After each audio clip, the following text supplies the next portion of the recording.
Krishna Hare Hare Hare Rama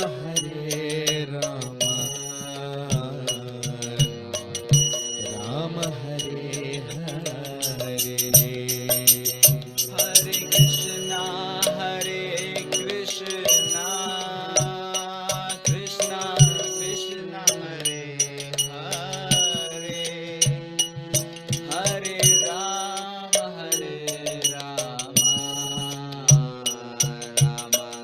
Rama Hare Hare Jaya Radha Madhava Jaya Kunja Bihari Jaya Gopi Janvallabha Jaya Girivardhari Jaya Radha Madhava Jaya Kunja Vihari Jaya Gopi Janvallabha Girivardhari Jaya Radha Madhava Jaya Kunja Bihari Jaya Gopi Janvallabha Girivardhari Jaya Radha Madhava Jaya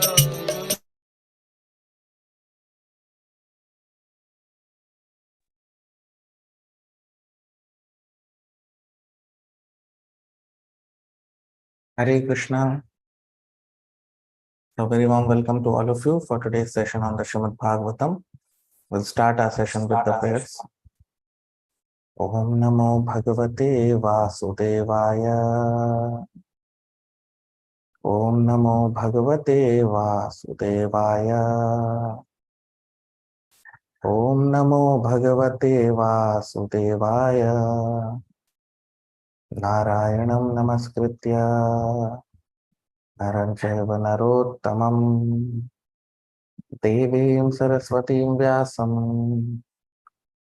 Tato Jayamudiraye Nashtaprayeshu Bhadreshu Nityam Bhagavat Sevaya Bhagavati Uttama Shloke Bhaktir Bhavati Nashtiki.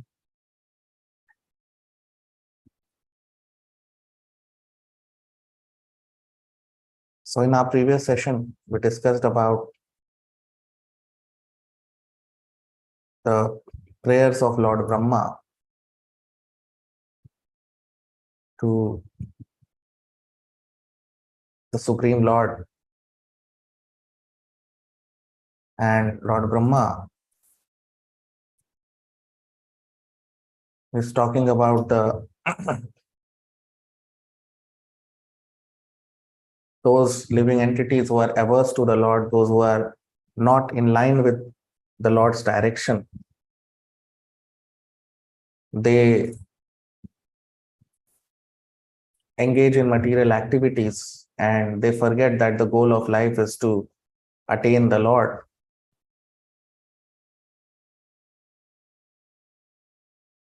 But there are those devotees, but there are those people also who are able to follow the directions of the Lord. They are able to engage themselves in religious activity and they are able to offer the fruits of their result to Krishna, to the Supreme Lord. And in this way, they are able to attain, gradually they are able to attain perfection of human life.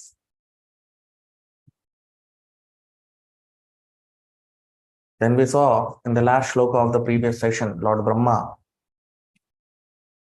he says that I want to completely take shelter of the lotus feet of the Lord.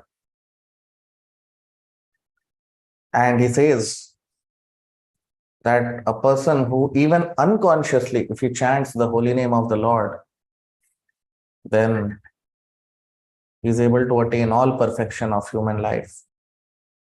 And he is able to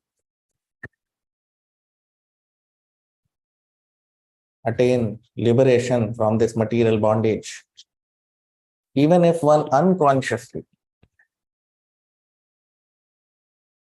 that is the power of the holy name. That even if a person chants unconsciously the holy name of the Lord, then he is freed from all sinful activities of his past life and past many, many lives. But provided he must be a pure devotee of Krishna with purity if a person chants. So even one name of the Lord is so powerful that it can vanquish the sins of our past many, many lifetimes. Now today we'll begin our discussion with text 16 of the 9th chapter of the 3rd canto of Srimad Bhagavatam. Text 16, Shloka number 16.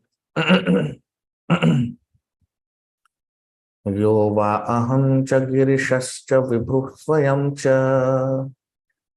स्थित्युद्भव प्रलय हेतव आत्ममूलम्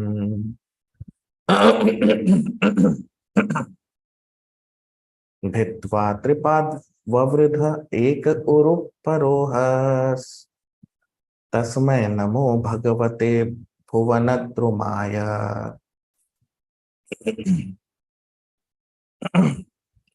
यो वा अहं च गिरिशश्च विभुः स्वयं च स्थित्युद्भव प्रलय हेतव आत्ममूलम् भित्त्वा त्रिपाद ववृध एक उरु प्ररोहस् तस्मै नमो भगवते भुवनद्रुमाय. Translation: Your Lordship is the prime root of the tree of the planetary systems. This tree has grown by first penetrating the material nature in 3 trunks as myself, Shiva, and yourself, the Almighty, for creation, maintenance, and dissolution. And we 3 have grown with many branches. Therefore, I offer my obeisances unto you, the tree of the cosmic manifestation.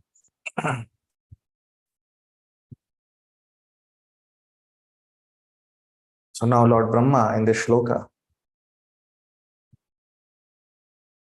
he is talking about the Trinity, the 3 lords of the universe. He is saying, Yo va aham cha girishascha vibhuh swayam cha. So he is saying that Yo va aham, me, Girisha. Girish means Lord Shiva. And Vibhu Swayam, and he's saying that you yourself. Right? So he's talking about the 3 Trinity. Sthityudbhava pralaya hetava atma moolam. And he's saying that for sthiti means creation. So for sthiti, creation, udbhava, sthiti means maintenance, udbhava means creation, and pralaya hetava. And pralaya means destruction. So sthityudbhava pralaya hetava atma moolam.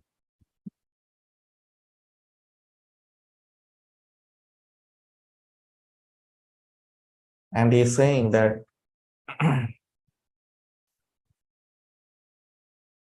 you have expanded into 3 principal deities of the universe,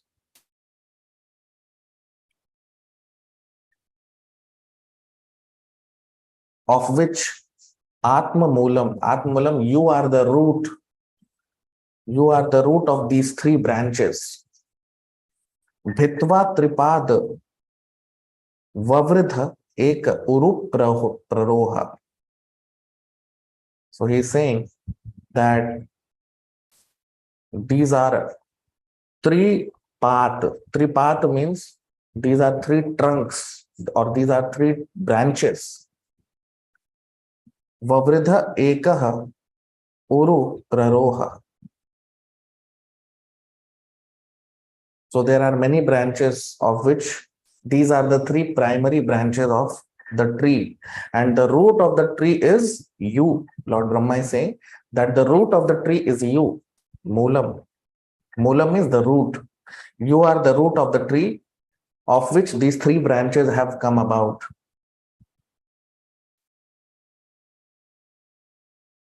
And he is saying that Tasmai Namo Bhagavate Bhuvana Drumaya.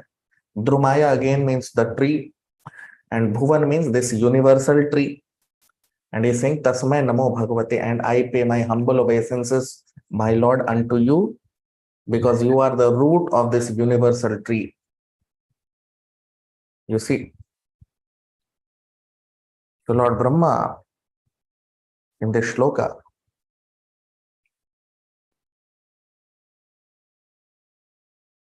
he's talking about the tree of this universe.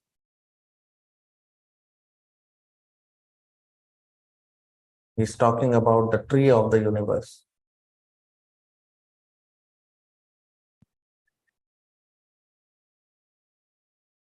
And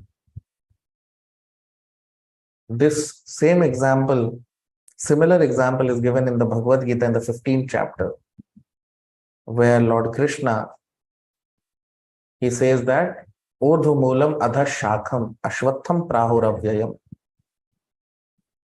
where he says that this universe or this material world is like a inverted tree, inverted reflection of the original tree. For example, if you see, if there is a tree on the branch of a lake or a river, in crystal clear water, you will be able to see the reflection of the tree, reflection of the original tree in the water, isn't it?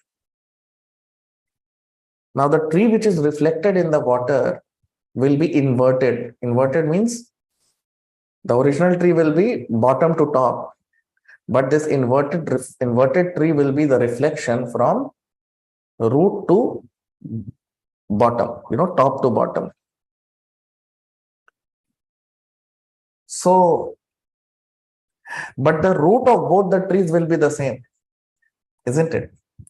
The root will be the same, but one tree will go from bottom to top, and another tree, the reflection will go from top to bottom. Okay.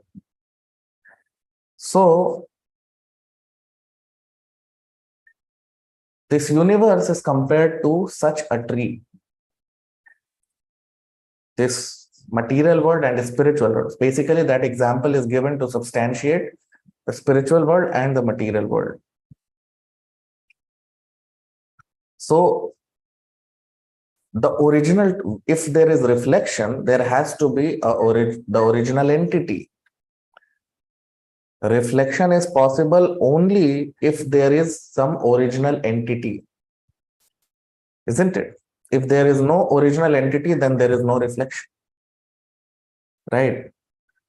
So reflection is possible only if there is original entity. So which is the original entity? Who is the original entity? Original entity is the spiritual world, and the reflection of the spiritual world is this material world. It's a perverted reflection. Okay. So sometimes those who are Mayavadis, they say that because of their poor fund of knowledge, they say that there is no variegatedness in the spiritual world or in Brahman. But according to Bhagavad Gita, according to the Lord in the 15th chapter, reflection has variety only if original has variety. If original entity does not have variety or variegatedness, then how will the reflection have variegatedness? So spiritual world also is full of varieties of living entities, full of varieties of spirits. And reflection, what you see here is matter. It's kind of a shadow potency. सृष्टि स्थिति प्रलय साधन शक्ति रेखा छाये वयस्य भुवनानि बिभर्ति Durga. So Durga Devi or Mother Parvati, who represents, who is the in charge of this material world, she is shadow potency of Krishna's internal potency, which is Mother Lakshmi, and original Lakshmi is Srimati Radharani. So she is the shadow of the original potency of Krishna. Right? So original is original and reflection or shadow is not original. Original is the person. Okay. So that is why here Lord Brahma is talking about the three principal deities. He's saying that to run this material world, or for this material world to run properly, the Lord has expanded himself into these three principal deities who are in charge of, you see, Sthiti Udbhava Pralaya. Sthiti means maintenance, Udbhava means creation, and Pralaya means destruction. So these three principal deities, they are in charge of creation, maintenance, and destruction. But Lord Brahma is also saying that Atma Moolam, but my dear Lord, you are the root of all of them.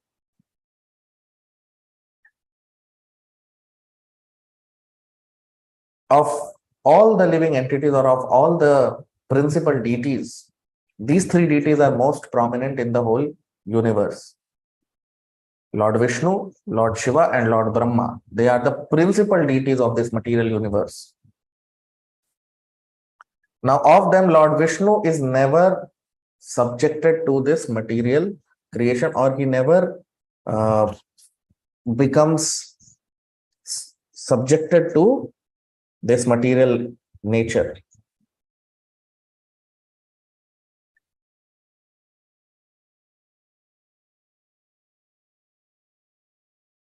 He is never controlled by the laws of this material nature.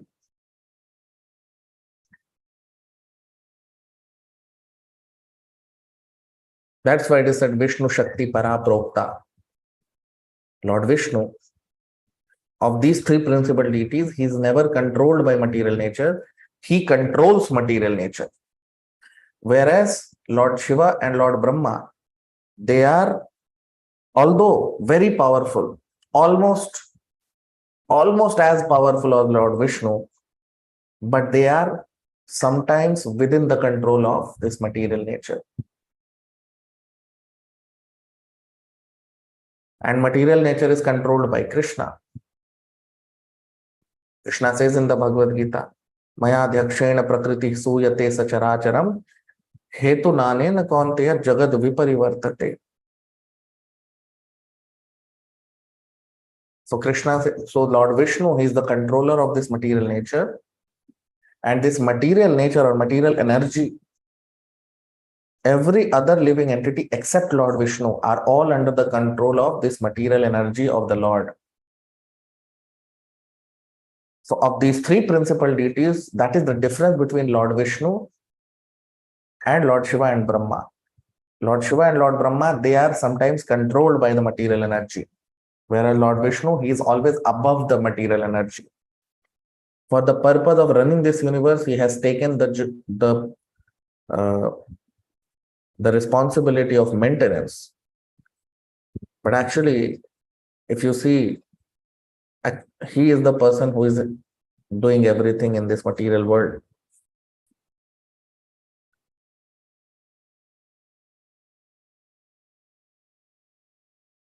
So that is why Lord Vishnu is always superior to Lord Shiva and Lord Brahma both.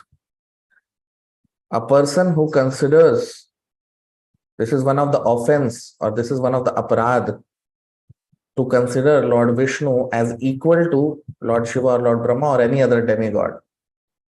These demigods are all empowered agents by the Lord. They are empowered by the Lord. So they can never be considered to be equal to the Lord Vishnu.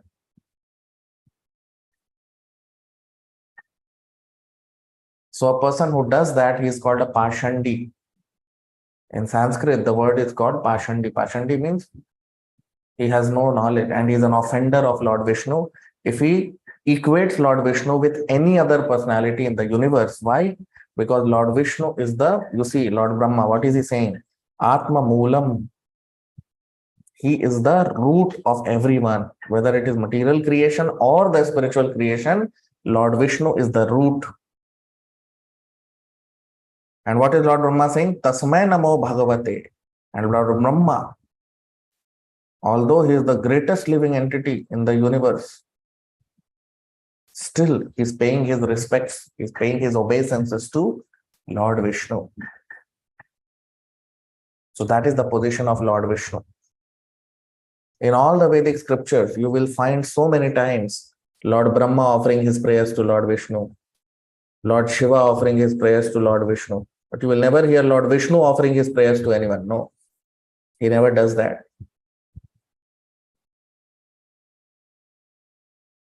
So that is why Lord Vishnu is the supreme, established by every scripture and by all great sages in the universe. Now text 17, shloka number 17.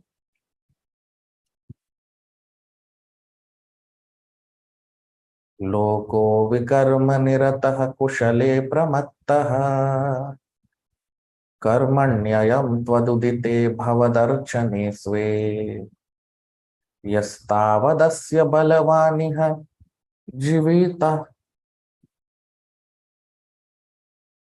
yastavadasya balavaniha jivitasam satyashchinatyanimishaya tamostu tasmai लोको विकर्म निरतः कुशले प्रमत्तः कर्मण्ययं त्वदुदिते भवदर्चने स्वे यस्तावदस्य बलवानिह जीविताशां सद्यश्चिनत्यनिमिषाय नमोस्तु तस्मै.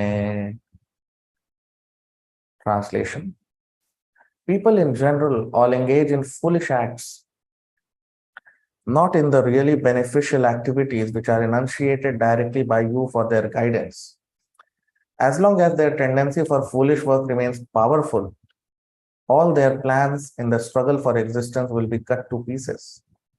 I therefore offer my obeisances unto him who acts as eternal time.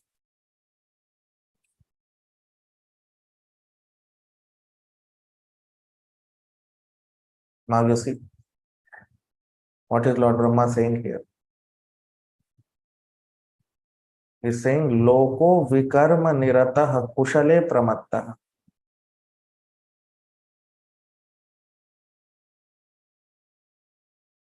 Loko vikarma niratah.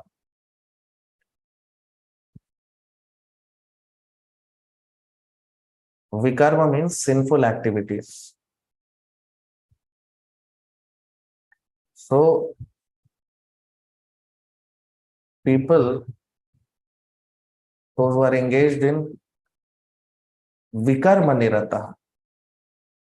Nirata means to be engaged. So, people are generally, they are engaged in material activities which are kushali. They engage very nicely in material activities which are pramattaha. Pramatta means madness or foolishness. And they become mad by engaging in material activities. Karmanyayam tvadudite bhavadarchane sve. Karmani ayam.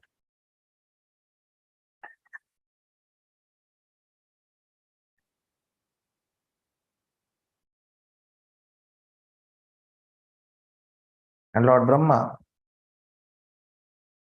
is saying that Tvad udite bhavadarchane sve.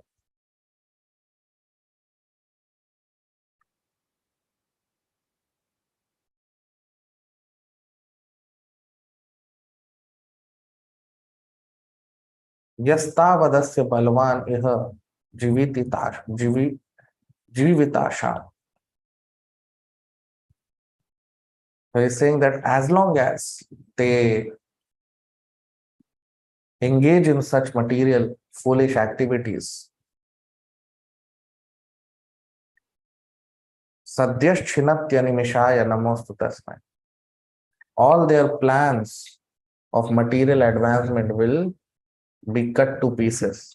Chinatti means will be cut to pieces.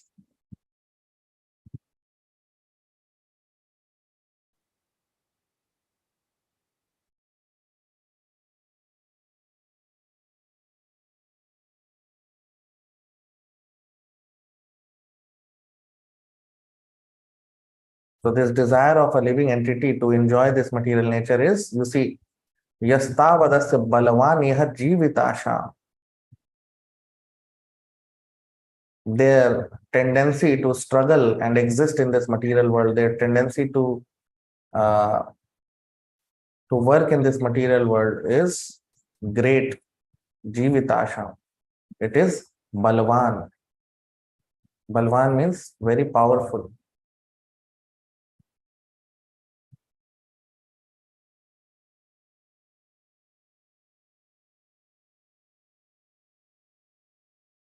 Their tendency to exist in this material world, their tendency for material advancement is very powerful. Balwan.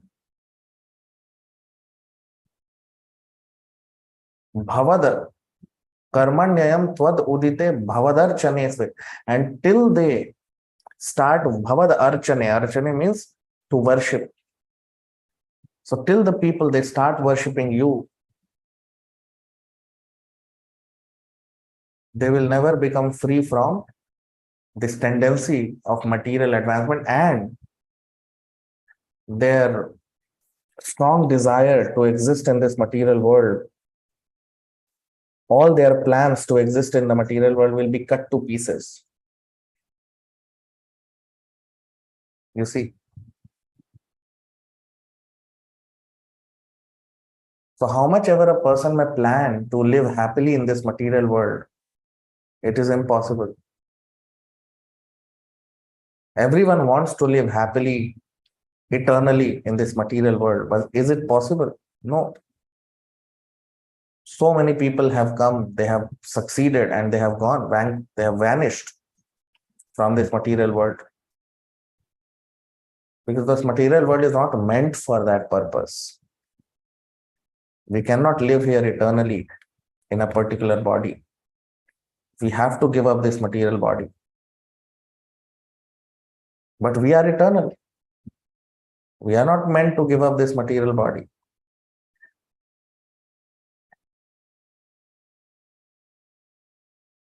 And that is why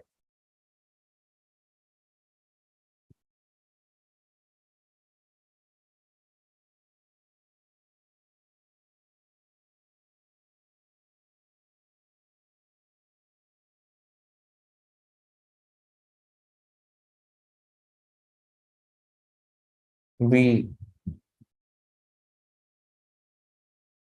don't like giving up this material body. We want eternality. We are all after permanence. Why? Because this material world is temporary and we are permanent. We are eternal. So no one wants to give up this material body, but all our plans to live happily in this material body will fail ultimately. Why? Because this material world is not designed for that purpose. This material world is meant to reform us, to purify us. Those who are averse to the Lord, it is meant to purify them. So it is not meant for us to live eternally here in this material world. And that is why you see here in the Shloka, Lord Brahma is using the word archane. Archane means that's why we have to engage in worshipping of Krishna, worshipping of the Lord. And this process of archana includes Shravanam, Kirtanam, Vishnu Smaranam. The process of temple worship, to worship the Lord in the temple. Archana, to worship the Lord by glorifying Him, by chanting His glories, by hearing his glories, Shravanam Kirtanam.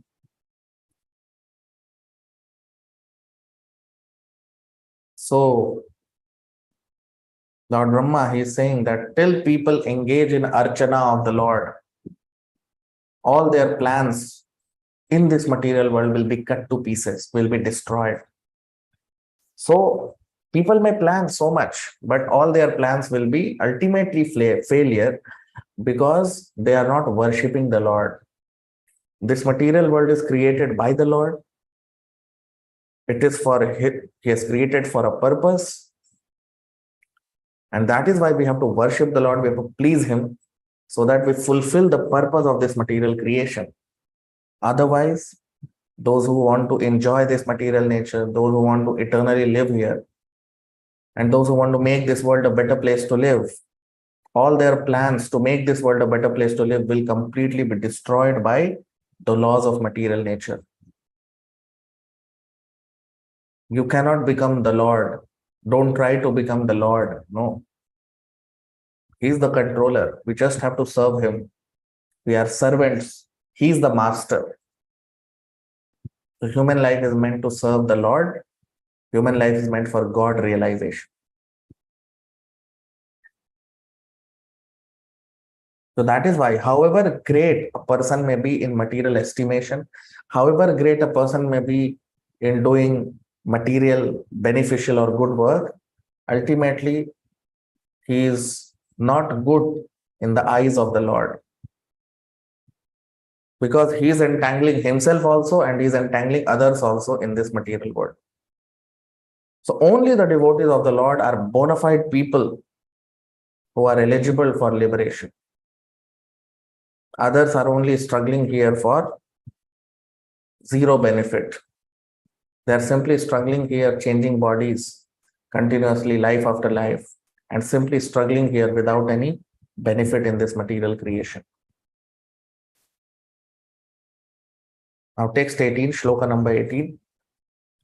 Yasmad vibhemyaham api viparadhadishnyam adhyasitah sakala loka namaskritam yat te pe tapo bahusavo varurut samanas tasmai namo bhagavate dhimakhaya tubhyam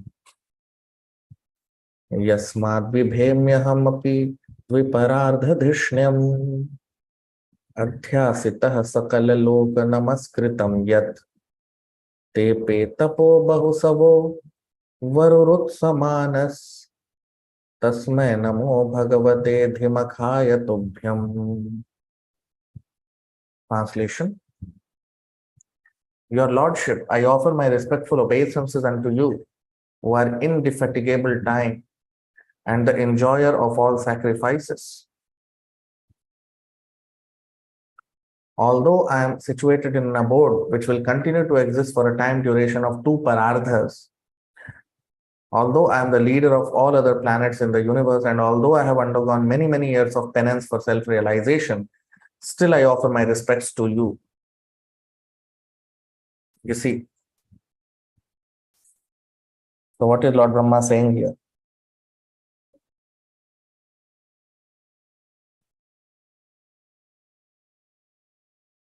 He's saying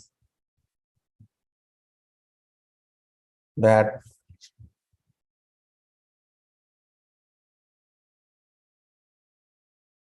Yasmad bibhemi aham api viparadhadishyam.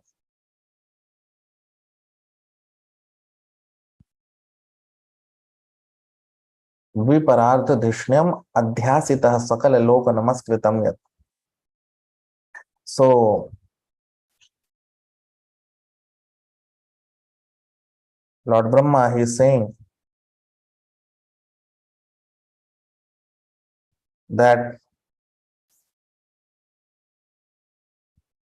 you are the adhyasita, you are the proprietor of this whole creation, this whole universe. Sakala loka, you see, sakala loka namaskritam yat. And I am the Lord of this whole universe, and I am Namaskritam Yat. I am also worshipped by everyone in this universe. Tepe tapo bahu savo varururat samanas.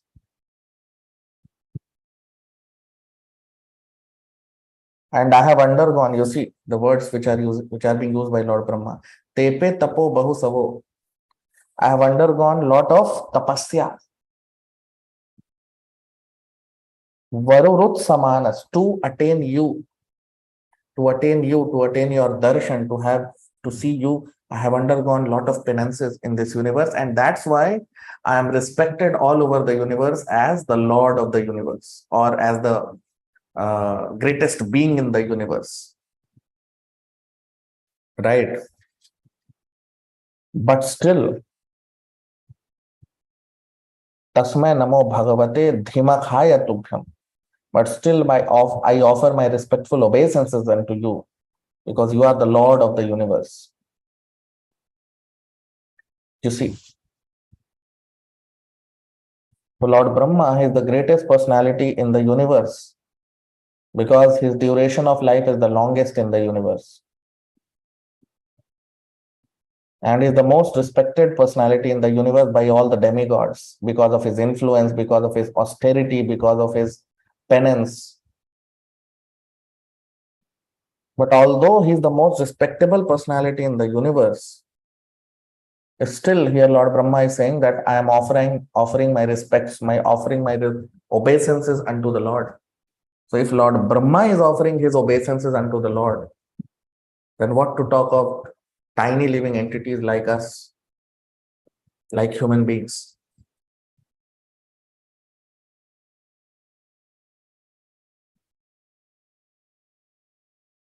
So it is a must for every living entity to offer his obeisances to the Supreme Lord, because they are nothing as compared to Lord Brahma.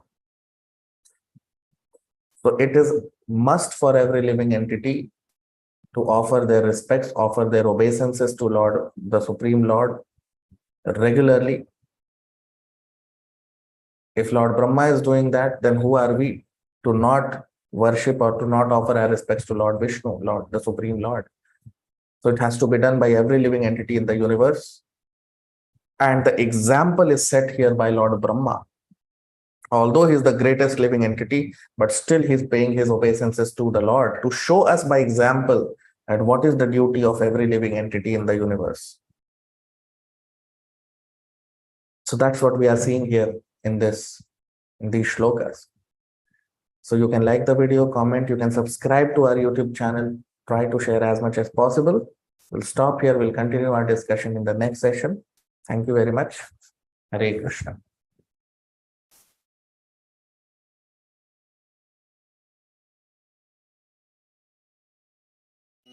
Hare Krishna, Krishna Krishna, Hare Hare, Hare Rama, Rama Rama, Hare Hare. Hare Krishna, Krishna Krishna, Hare Hare, Hare Rama, Rama Rama, Hare Hare. Hare Krishna, Krishna Krishna, Hare Hare, Hare Rama, Rama Rama, Hare Hare. Hare Krishna, Krishna Krishna, Hare Hare, Hare Rama, Rama Rama, Hare Hare. Hare Krishna,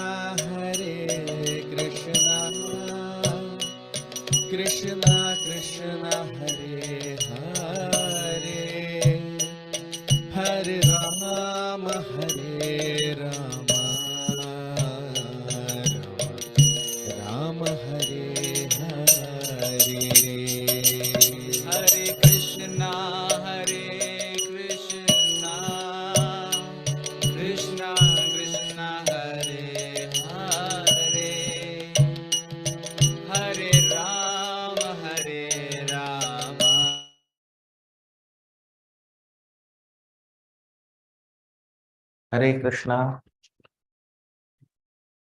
आप सबका बहुत स्वागत आज के भागवत के सत्र में। प्रार्थना के साथ अपने सत्र को प्रारंभ करेंगे। ओम नमो भगवते वासुदेवाय। ओम नमो भगवते वासुदेवाय। ओम नमो भगवते वासुदेवाय। नारायणं नमस्कृत्य नरं चैव नरोत्तमं देवीं सरस्वतीं व्यासं ततो जयमुदीरयेत्। नष्टप्रायेषु भद्रेषु नित्यं भागवत सेवया भगवति उत्तमश्लोके भक्तिर्भवति नैष्ठिकी।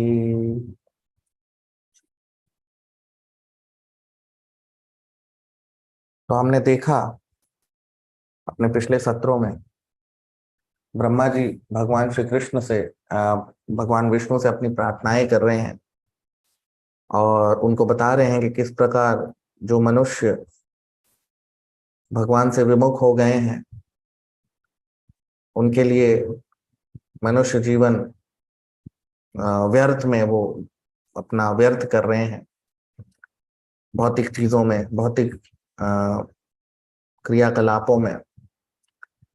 और वो कह रहे हैं कि जो भगवान के शुद्ध भक्त हैं वो भगवान की सेवा करते हैं, भगवान का भजन करते हैं, भगवान का कीर्तन करते हैं। और ब्रह्मा जी बता रहे हैं कि मैं भी यही करता हूं।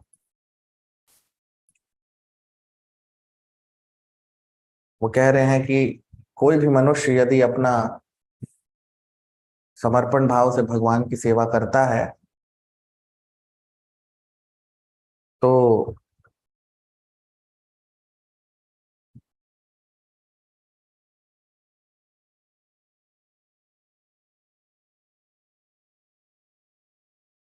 और कुछ भी वो भगवान को अर्पित करता है अपने जीवन में तो वो उसके लिए शाश्वत उसका लाभ होता है। उस वो इस शरीर को छोड़ने के बाद भी वो उसके साथ रहता है। और इसलिए ब्रह्मा जी कह रहे हैं कि मैं अपना नमन, अपना जो दंडवत है वो भगवान को कर रहा हूं, आपको करता हूं। वो भगवान से कह रहे हैं और कह रहे हैं कि, और हमने देखा इससे पहले वाले श्लोक में ब्रह्मा जी कह रहे हैं कि एक नाम भी भगवान का यदि किसी ने ले लिया शुद्धता से तो जितने भी पाप उसने अपने जीवन में किए हैं या पिछले जन्मों में भी जितने पाप किए हैं वो सब नष्ट हो जाते हैं, वो सब भस्म हो जाते हैं। तो ये भगवान का नाम लेने की महिमा भी ब्रह्मा जी बता रहे हैं इस अध्याय में। अब आज हम अपनी चर्चा को प्रारंभ करेंगे तीसरे अध्याय के तीसरे स्कंद के 9वें अध्याय के 16वें श्लोक से। यो वा अहम च गिरिशश्च विभु स्वयं च स्थित्युद्भव प्रलय हेतव आत्ममूलम् भित्त्वा त्रिपाद्ववृध एक उरुप्ररोहस् तस्मै नमो भगवते भुवनद्रुमाय। यो वा अहम च गिरिशश्च विभु स्वयं च स्थित्युद्भव प्रलय हेतव आत्ममूलम् भित्त्वा त्रिपाद्ववृध एक उरुप्ररोहस् तस्मै नमो भगवते भुवनद्रुमाय। ट्रांसलेशन, अनुवाद। Your lordship is the prime root of the tree of the planetary systems. This tree has grown by first penetrating the material nature in three trunks as myself, Shiva, and yourself, the Almighty, for creation, maintenance, and dissolution, and we three have grown with many branches. Therefore, I offer my obeisance unto you, the tree of the cosmic manifestation.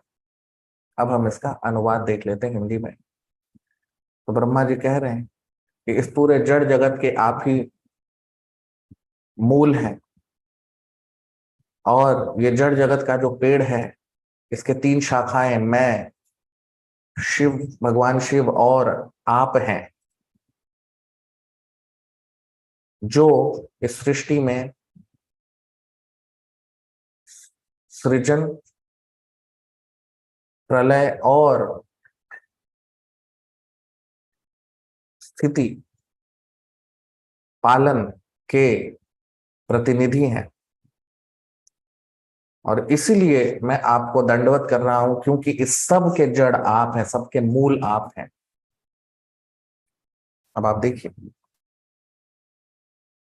Brahma ji कह रहे हैं, अब इस श्लोक में वो 3 मुख्य जो विभूतियां हैं उनके बारे में इस श्लोक में बता रहे हैं, जिसमें से एक तो वो स्वयं ही ब्रह्मा जी हैं। तो वो कह रहे हैं कि यो वा अहम च गिरिशश्च विभु स्वयं च। कह रहे अहम यानी मैं, गिरीश यानी भगवान शिव, और विभु स्वयं।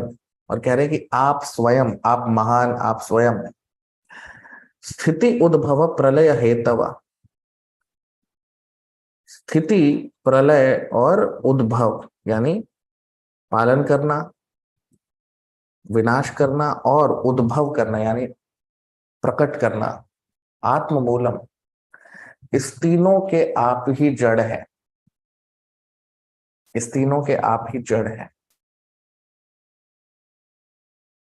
भित्वा त्रिपाद विवृद्ध एक उरु प्ररोह।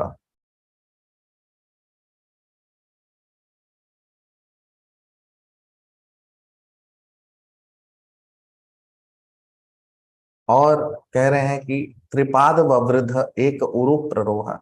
और ये जो पेड़ है, इस ब्रह्मांड को एक पेड़ से तुलना किया है ब्रह्मा जी ने। कह रहे हैं इस पेड़ की हम 3 शाखाएं हैं, लेकिन फिर कह रहे हैं स्वस्थ तस्मै नमो भगवते भुवन द्रुमाय। और मैं आपको नमन करता हूं, क्योंकि आप ही सबके जड़ हैं, आप ही सबके मूल हैं। हम सब 3 शाखाएं हैं इस पेड़ की, लेकिन जड़ तो आप ही हैं। अब आप देखिए,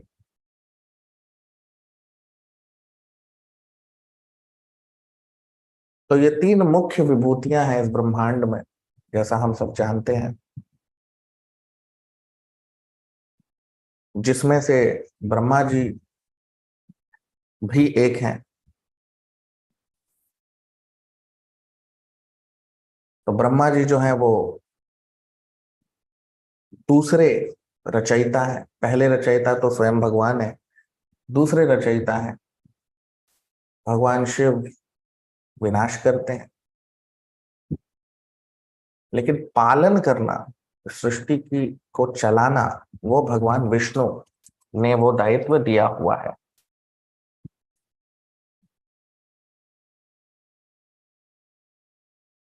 तीनों ही विभूतियां, तीनों ही जो विभूतियां हैं, भगवान शिव, भगवान ब्रह्मा या भगवान विष्णु, तीनों ही, उनकी शक्तियां लगभग एक जैसी हैं। लेकिन इसमें अंतर यह है कि भगवान विष्णु कभी भी ये जड़ जगत के नियमों में नहीं बंधते, जबकि भगवान शिव और भगवान ब्रह्मा कभी कभी इस जड़ जगत के नियमों के अंदर बंध जाते हैं। तो ये अंतर है भगवान विष्णु और ब्रह्मा और शिव भगवान में। और इसीलिए भगवान शिव और ब्रह्मा जी कभी भी भगवान विष्णु से उनकी तुलना नहीं की जा सकती, क्योंकि भगवान विष्णु जो है वो सभी के स्रोत हैं। और वो कहते भी हैं भगवत गीता में भगवान कृष्ण, मयाध्यक्षेण प्रकृति सूयते सचराचरम हेतु नानेन कौन्तेय जगत विपरिवर्तते। तो इस सृष्टि को मैं चलाता हूं, मयाध्यक्षेण प्रकृति हेतु नानेन कौन्तेय जगत विपरिवर्तते। तो इस सृष्टि को चलाने वाला मैं हूं, और इस जगत में जो कुछ भी चल रहा है वो मेरी वजह से चल रहा है।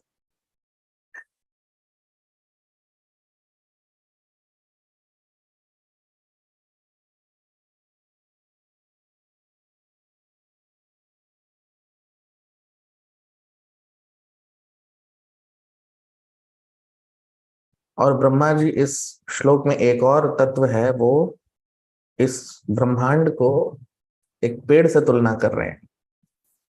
ये तुलना भगवत गीता के 15वें अध्याय में पहले श्लोक में भगवान श्री कृष्ण ने भी बोला है कि अश्वत्थाहम ऊर्ध्वमूलम अधः शाखम अश्वत्थम प्राहुरव्ययम्।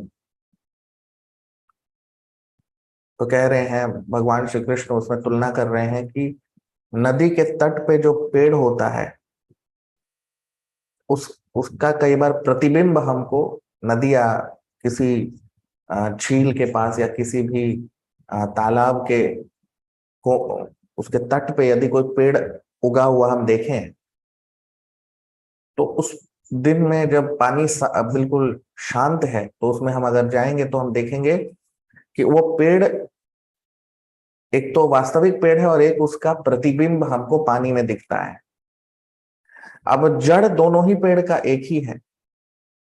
जो वास्तविक पेड़ है वो भी उसी जगह से ऊपर जा रहा है और जो उसका प्रतिबिंब है वो भी उसी जगह से नीचे जा रहा है। अंतर क्या है कि एक पेड़ ऊपर जा रहा है, एक पेड़ नीचे जा रहा है ना। तो ये क्यों तुलना की गई है? तो ये जो भौतिक जगत है ये आध्यात्मिक जगत का प्रतिबिंब के समान है। छाया शक्ति कहते हैं। ब्रह्मा जी ब्रह्म संहिता में बताते हैं कि सृष्टि स्थिति प्रलय साधन शक्ति रेखा छाये वयस्स भुवनानि बिभर्ति दुर्गा। तो छाया शक्ति यानी लक्ष्मी माता की छाया शक्ति है दुर्गा देवी। और वास्तविक लक्ष्मी कौन है? राधा रानी। तो उनकी छाया यानी छाया जो है अगर वास्तविक नहीं होगा, यदि कोई वास्तविक में पुरुष नहीं है तो उसकी छाया कहां से आएगी? कोई भी वस्तु उसका कुछ वास्तविक रूप में उसका अस्तित्व है तभी तो उसकी छाया होगी या उसका प्रतिबिंब होगा। प्रतिबिंब तभी हो सकता है जब वास्तविकता हो, है कि नहीं? तो कई बार ये इस तरह के मायावादी लोग कहते हैं कि ब्रह्म में कोई विविधता नहीं है, ब्रह्म में विविधता नहीं है। तो अगर ब्रह्म में विविधता नहीं है तो फिर ये जड़ जगत तो ब्रह्म का ही प्रतिबिंब बताया गया है, तो फिर इसमें कहां से विविधता आ जाएगी? यदि वास्तविक वस्तु में विविधता नहीं होगी तो उसके प्रतिबिंब में कहां से विविधता आ जाएगी? है कि नहीं? तो इस ब्रह्मांड में विविधता क्यों है? क्योंकि ब्रह्म में यानी वैकुंठ जगत में भी विविधता है।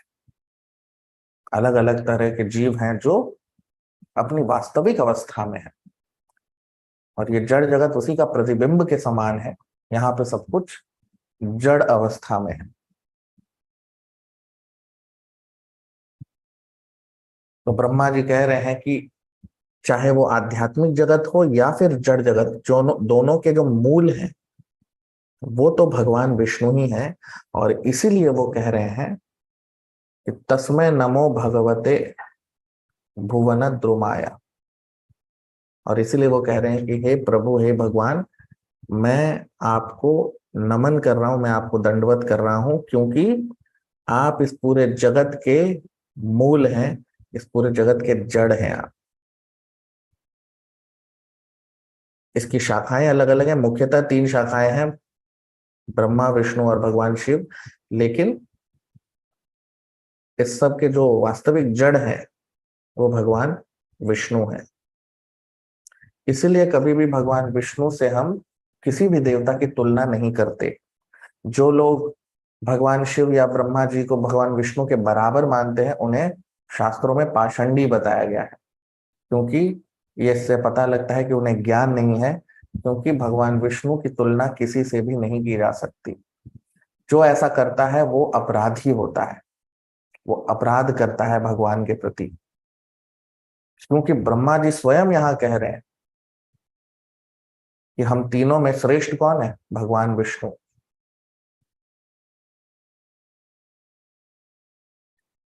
17वां श्लोक। लोको विकर्म निरतः कुशले प्रमत्तः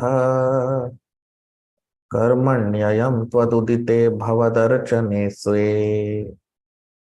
यस्तावदस्य बलवानिह जीविताशाम् सद्यश्चिनत्यनिमिषाय नमोस्तु तस्मै।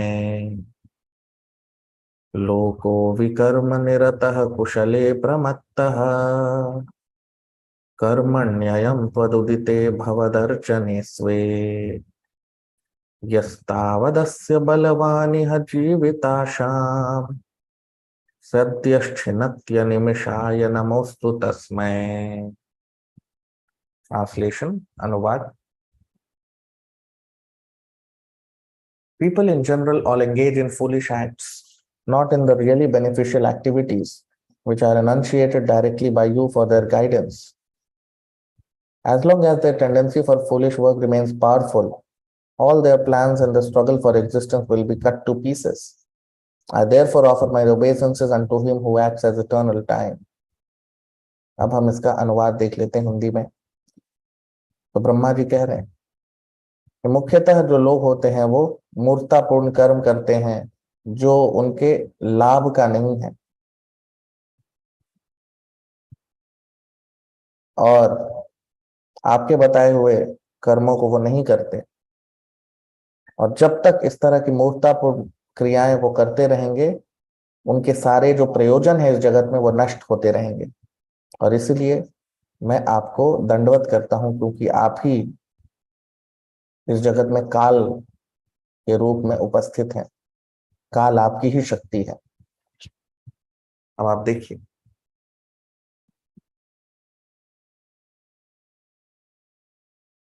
लोको विकर्म निरतः कुशले प्रमत्तः। तो कह रहे हैं ब्रह्मा जी की लोको विकर्म, जो लोग हैं इस जगत में वो विकर्म, विकर्म का मतलब होता है पाप कर्म, पाप का कर्म करना। तो कह रहे हैं लोको विकर्म निरतः कुशले प्रमत्तः। तो लोग पाप कर्म करने में इतने व्यस्त हो जाते हैं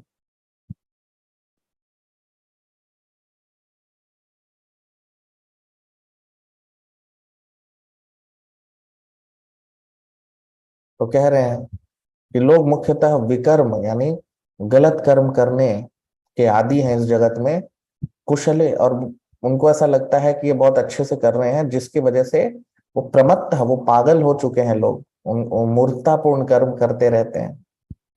कर्मण्ययं त्वदुदिते भवदर्शने। और इस तरह के कर्म करते हुए वो आपकी अर्चना, आपकी पूजा नहीं करते, आपकी भक्ति नहीं करते। तो कह रहे हैं यस तावत, तो जब तक ये जो बलवान उनकी इच्छा है इस जगत में कि मुझे इस जगत में अच्छे से रहना है, जब तक ये इच्छा है तब तक सद्यश्चिनत्य निमिषाय, तब तक छिनत्ति अनिमिषाय नमोस्तु तस्मै, तब तक उनकी जितनी भी इच्छाएं हैं इस जगत में, उनके जितने भी प्रयोजन हैं इस जगत में, वो सब नष्ट हो जाएंगे, वो सब नष्ट होते रहेंगे।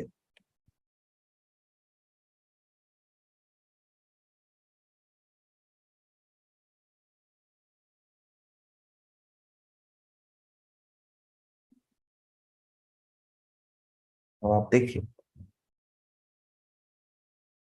तो ब्रह्मा जी यहाँ पर इस जड़ जगत में जो लोग कर्म करते हैं उनके बारे में बात कर रहे हैं।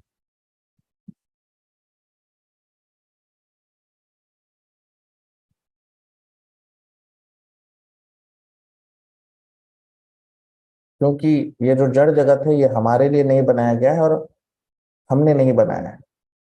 ये भगवान क्या प्रयोजन है, और भगवान ने इसकी रचना की है तो उसका एक एक प्रयोजन है।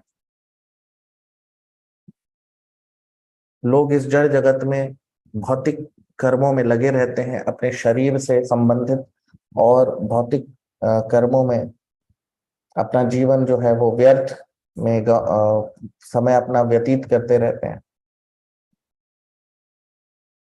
और इतना इसमें वो डूब जाते हैं कि वो भूल जाते हैं कि मनुष्य जीवन का लक्ष्य क्या है। भवद अर्चने स्वे, वो अर्चना, वो भगवान की अर्चना, भगवान की पूजा, भगवान की भक्ति नहीं कर पाते।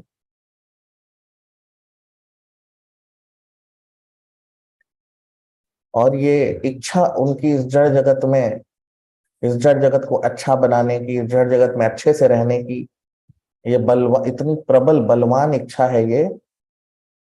लेकिन जब तक लोग भगवान की पूजा और भक्ति करना नहीं समझेंगे, अर्चने स्वे यहाँ पे कह रहे हैं ब्रह्मा जी के अर्चने, तो जब तक भगवान की अर्चना, भगवान की भक्ति नहीं करेंगे, तब तक सद्यश्चिनत्ति, तब तक उनकी जितनी भी इच्छाएं हैं इस जड़ जगत में अच्छा बनने की, अच्छा बनाने की, वो सब कटते रहेंगे, वो सब नष्ट होते रहेंगे। और ब्रह्मा जी कह रहे हैं इसीलिए मैं भगवान आपको नमन करता हूं। क्यों? क्योंकि आप ही इस सृष्टि के बल हैं, इस सृष्टि के मूल हैं।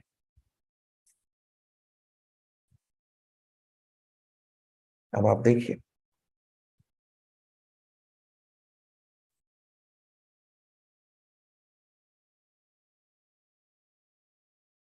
तो कोई कितना भी महान हो जाए इस भौतिक जगत में, जड़ जगत में,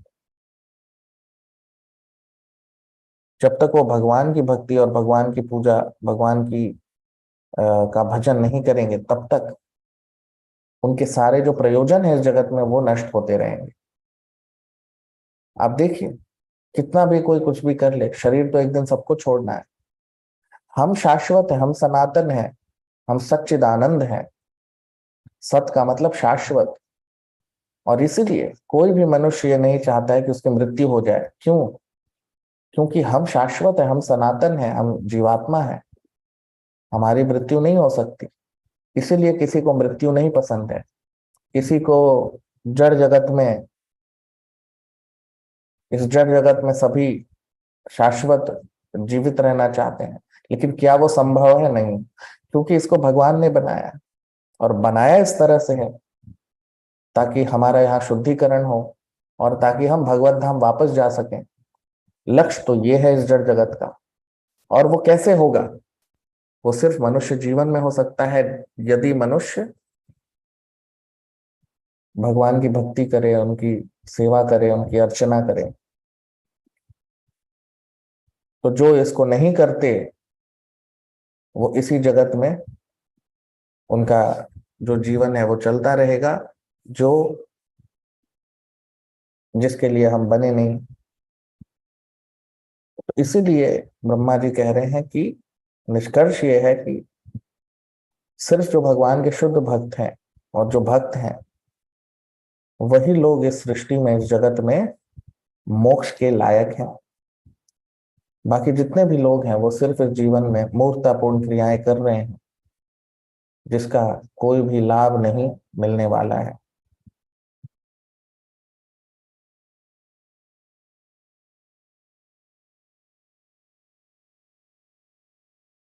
18वां श्लोक।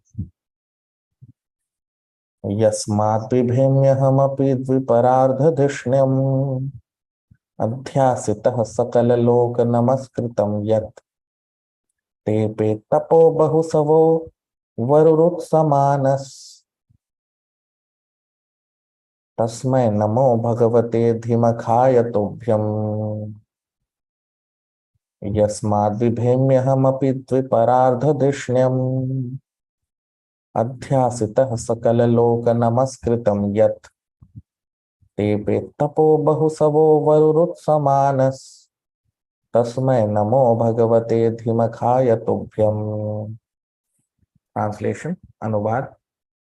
Your Lordship, I offer my respectful obeisances unto you who are indefatigable time and the enjoyer of all sacrifices.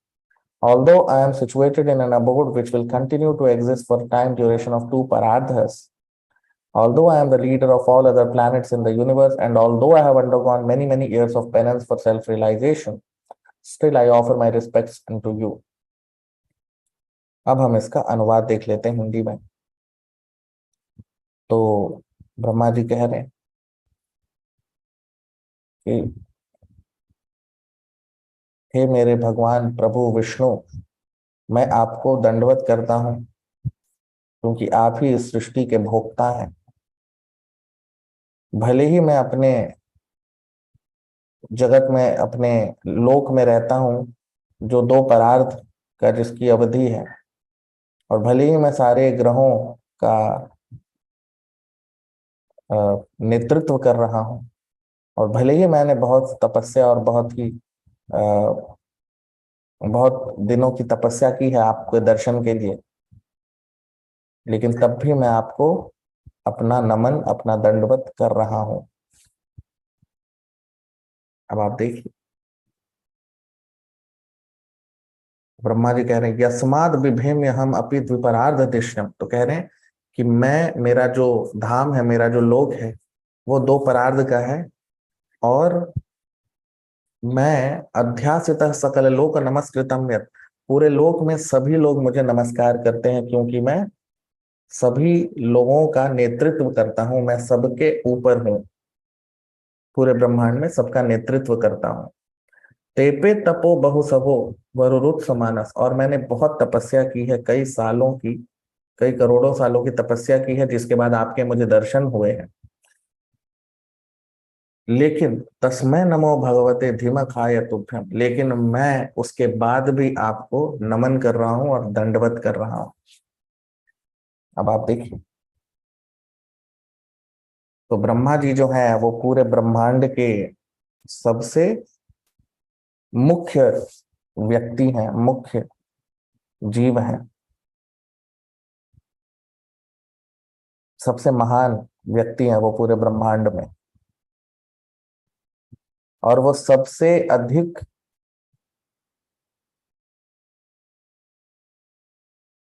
आदर सत्कार भी उन्हीं का होता है पूरे ब्रह्मांड में, उनकी तपस्या के कारण, उनके ज्ञान के कारण, उनके पद के कारण। सभी देवता लोग, सभी जितने भी हैं, सभी उनको नमन करते हैं, उनकी पूजा करते हैं। लेकिन ब्रह्मा जी कह रहे हैं पूरे ब्रह्मांड के वो सबसे महान व्यक्ति हैं, उसके बाद भी वो कह रहे हैं कि मैं आपको, हे भगवान विष्णु, मैं आपको दंडवत कर रहा हूं, मैं आपको नमन कर रहा हूं। तो यदि ब्रह्मा जी, जो पूरे ब्रह्मांड के सबसे महान व्यक्ति हैं, जब वो दंडवत कर रहे हैं, वो नमन कर रहे हैं भगवान को, तो बाकी जितने भी जीव हैं उनका तो कोई औदा ही नहीं है ब्रह्मा जी के आगे, उनकी तो कोई तुलना ही नहीं है ब्रह्मा जी के आगे। तो ब्रह्मा जी यहाँ पर उदाहरण से बता रहे हैं कि जब मैं भगवान को नमन कर रहा हूं, क्योंकि वो नेतृत्व करते हैं, पूरे ब्रह्मांड के नेतृत्व में है, वो सबसे महान व्यक्ति हैं, तो वो एक उदाहरण पेश कर रहे हैं, एक उदाहरण हम सबके सामने दिखा रहे हैं कि चाहे वो कोई भी मनुष्य हो, कोई भी जीव हो, सभी को भगवान को नमन करना है, उनको दंडवत करना है, क्योंकि यही मनुष्य जीवन का लक्ष्य है।